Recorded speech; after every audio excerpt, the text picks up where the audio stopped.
Welcome to Life and Liberty Radio with David Householder. I'm Josh Jose, and together, you and I are taking another step toward freedom, both spiritual and political. So get comfortable, breathe in, and ignite your imagination. Envision a society that is spiritually deep and truly free. It's easy if you try.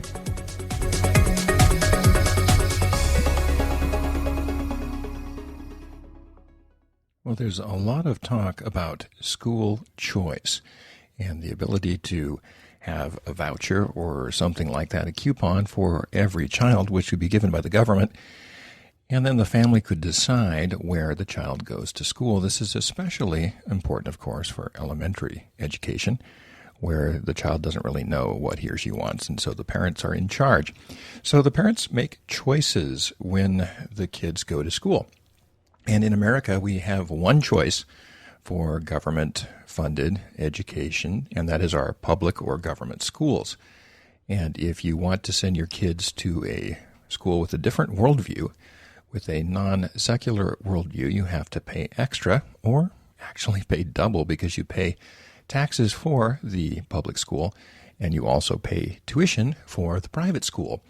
And this makes it very, very difficult for there to be real choice because we have, in effect, a subsidized monopoly. And if you connect that with mandatory education, then compulsory education, then you have a coercive situation going on. So this, of course, is a great advantage for wealthier parents because they could care less how much a few $1,000s of education costs for their kids. And it makes it very difficult for middle class and poor parents to have any choice. So basically what we have now is choice if you're rich. And what I'd like to suggest is that it's possible to have choice for everybody, but we have to think differently. And this is really challenging for Americans because public schools are sort of one of those things we're used to. My mother was a public school teacher. My grandfather was a public school superintendent and principal. My grandmother was a one-room schoolhouse teacher, and I grew up a strong believer in the public schools, and my parents were very supportive of the public schools, and there's no doubt that the public schools do a lot of good things, and there's a lot of great teachers within the public schools. But we have a systemic problem, and that systemic problem has to do with worldview, and in a free society, people are free to choose their worldview, and that worldview can be spiritually based, can be secular based, can be Christian, can be Jewish, can be Muslim, can be whatever they want it to be. Now, as long as we keep to certain basic standards as to what gets taught in the elementary schools, I think it's important that parents have a choice of different worldviews. You might say, well, that's really not possible, but the truth is it's been done. It's been done in the Netherlands, and it's been done because of a person named Abraham Kuyper, who was the Prime Minister of Holland from 1901 to 1905. And before that, he was very active in Dutch politics. And he was a champion of the lower classes, interestingly enough, and got most of his votes from what was called the Kleine Luiden, which were the little people. And he wanted to get universal suffrage going and not just having wealthy people or landowners vote, because he knew that then he would get elected, basically, because the poor people, the regular folks, the working folks, the farmers were behind him.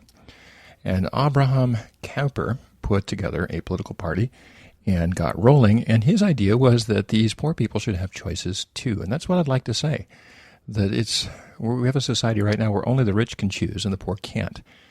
And one step in the direction of a free society would be to give each student a coupon and let them choose the worldview that they will be educated in, with, of course, the help of their parents when they're young.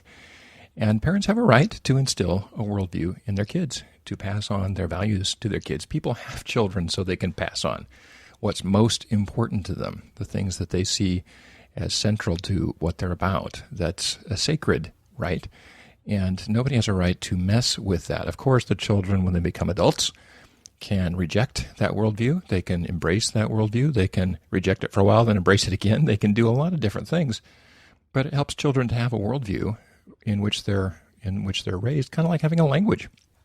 And they can choose to think otherwise and do otherwise, but at least they have something to work with, and not just sort of a vague sense of stuff out there. So basically, our public schools, our government schools, have shifted from generic Judeo-Christian spirituality up until 1963, which was non-sectarian, and it was just basically the man upstairs, and we say a very basic prayer, and there's some Bible lessons and those kinds of things, and we have a spiritual worldview till 63, 64, when we shifted to a secular worldview, where we exclude all of that from the schools, and we have a secular point of view. Now, truth is, most American parents don't have a secular point of view. Most American parents have a spiritual point of view and believe that the world is conducted and generated and created by a supreme being, and that their lives are guided by this supreme being. So why would we have all of our schools that are funded by taxes say that it's inappropriate to say that? So basically we have a disconnect between our parents and our school system. So what if we did what Abraham Kuyper did? Abraham Kuyper said, hey, let the parents choose the worldview. And what happened then was lots of little schools sprang up, and those schools offered education in separate worldviews. There were liberal Protestant schools, conservative Protestant schools, Roman Catholic schools, and secular schools. And nowadays, of course, there's Jewish and Islamic schools and all of that. And I think that's a really good thing. For one thing, they're smaller schools, which seem to be better for kids anyways. And the parents can choose which they go to. And overwhelmingly, the parents send their kids to Christian schools because the results are better, the discipline is better, the atmosphere is better, and the self-esteem of the kids is better because the teachers tell them that they were made by God and they're here for a purpose. Now, of course, the kids can reject that when they're 18, 19, 20. That's fine. That's their thing. But as kids, the results are unquestioningly higher for those schools. So even secular parents, even parents who don't believe in God, tend to send their kids to those schools because there's really competition between them for the coupons. And so everybody's trying to produce a better product. And the one school that doesn't do as well is the secular branch. And the secular schools really are all we have in America, so that's the only choice we have. So I would like to make a plea for using the Dutch model, put together by Abraham Kuyper and others, when they said, hey, why shouldn't parents be able to send their kids to a school met de Bijbel, a school with the Bible, if that's important to them? And who is the government to tell the parents what worldview the kids will be raised in? And that makes an awful lot of sense at so very, very many levels. So let's think about that. I'm not talking about high schools. I'm not talking about universities. I'm talking about the basisonderwijs, as they'd say in Dutch, or elementary education, when worldview is crafted.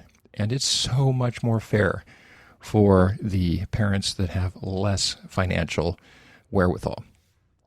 Why shouldn't we give them a choice of different schools? So I think it's more fair, and the main point I want to make is that it's more fair to families with less resources. If we want to truly give everyone an even starting place, let's give the parents choice in education. Well, that's all for today on Life and Liberty Radio. Thanks so much for sharing this part of your spiritual journey with me. Now, the views on this program are not necessarily those of my advertisers, sponsors, places I work or do business with. They're purely my own, but I'm sharing them with you, so share your ideas with me. Write me on Twitter at Liberty House, LIBERTYHOUS, no E. Until next time, let's continue dreaming and working for a free and spiritually grounded society.